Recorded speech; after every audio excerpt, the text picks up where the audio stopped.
From soldier to emperor, his ambition reshaped Europe.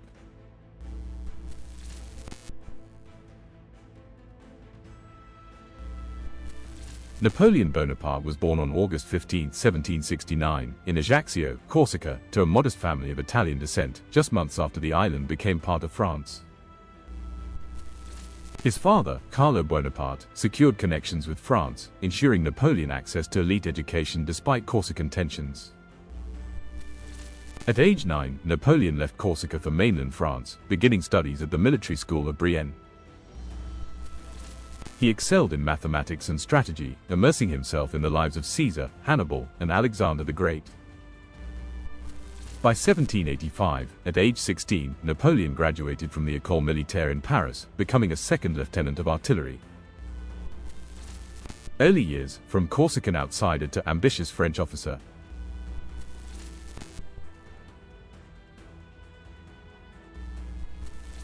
The French Revolution erupted in 1789, and Napoleon quickly aligned with revolutionary ideals, eager to prove himself. In 1793, he played a decisive role in retaking Toulon from Royalist and British forces, earning rapid promotion to brigadier general. By 1795, he suppressed a Royalist uprising in Paris, saving the Directory government with his famous whiff of grape shot. His brilliant Italian campaign of 1796 to 1797 defeated Austria's forces, earning him fame as France's rising military genius. In 1798, Napoleon led an expedition to Egypt, defeating the Mamluks at the Battle of the Pyramids, but later stranded after the British destroyed his fleet at the Nile. Revolutionary soldier, from Toulon to Egypt, Napoleon rises in power.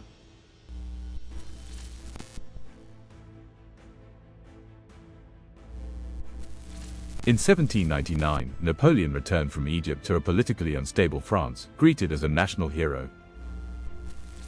He orchestrated the coup of 18 Brumaire, overthrowing the Directory and establishing the consulate, making himself first consul. As first consul, Napoleon reformed administration, law, and education, culminating in the Napoleonic Code of 1804. In 1800, he crossed the Alps during the Second Italian Campaign, securing a decisive victory at Marengo.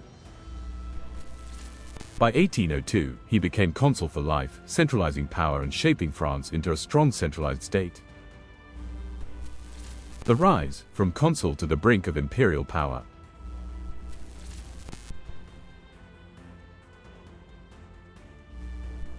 On December 2, 1804, Napoleon crowned himself Emperor of the French in Notre Dame Cathedral, in the presence of Pope Pius VII. He modernized France and expanded his empire, defeating the Austrians and Russians at Austerlitz in 1805, his greatest victory. The continental system sought to weaken Britain through economic blockade, but it strained European allies. His wars reshaped Europe, installing relatives as kings in Spain, Naples, and Holland. But in 1812, his invasion of Russia ended in disaster, as the Grande Armée withered in the freezing retreat from Moscow. The empire, from coronation glory to overreach and decline.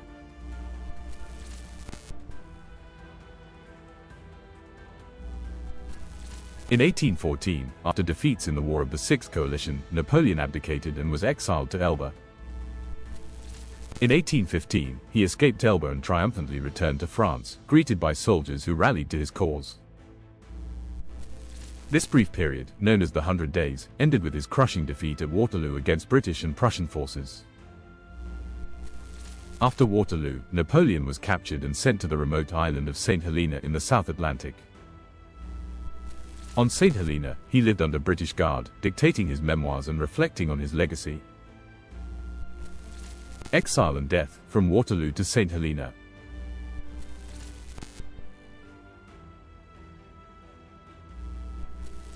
By 1820, Napoleon's health declined, suffering from stomach pains and weakness under harsh island conditions.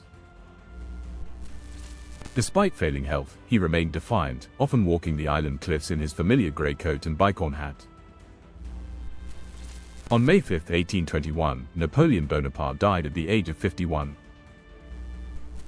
He was buried on St. Helena, though his remains would later be moved to Paris in 1840.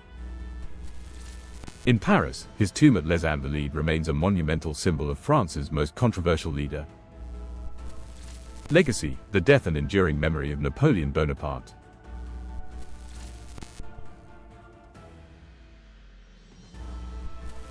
Napoleon's Napoleonic Code influenced legal systems across Europe and beyond, shaping modern law.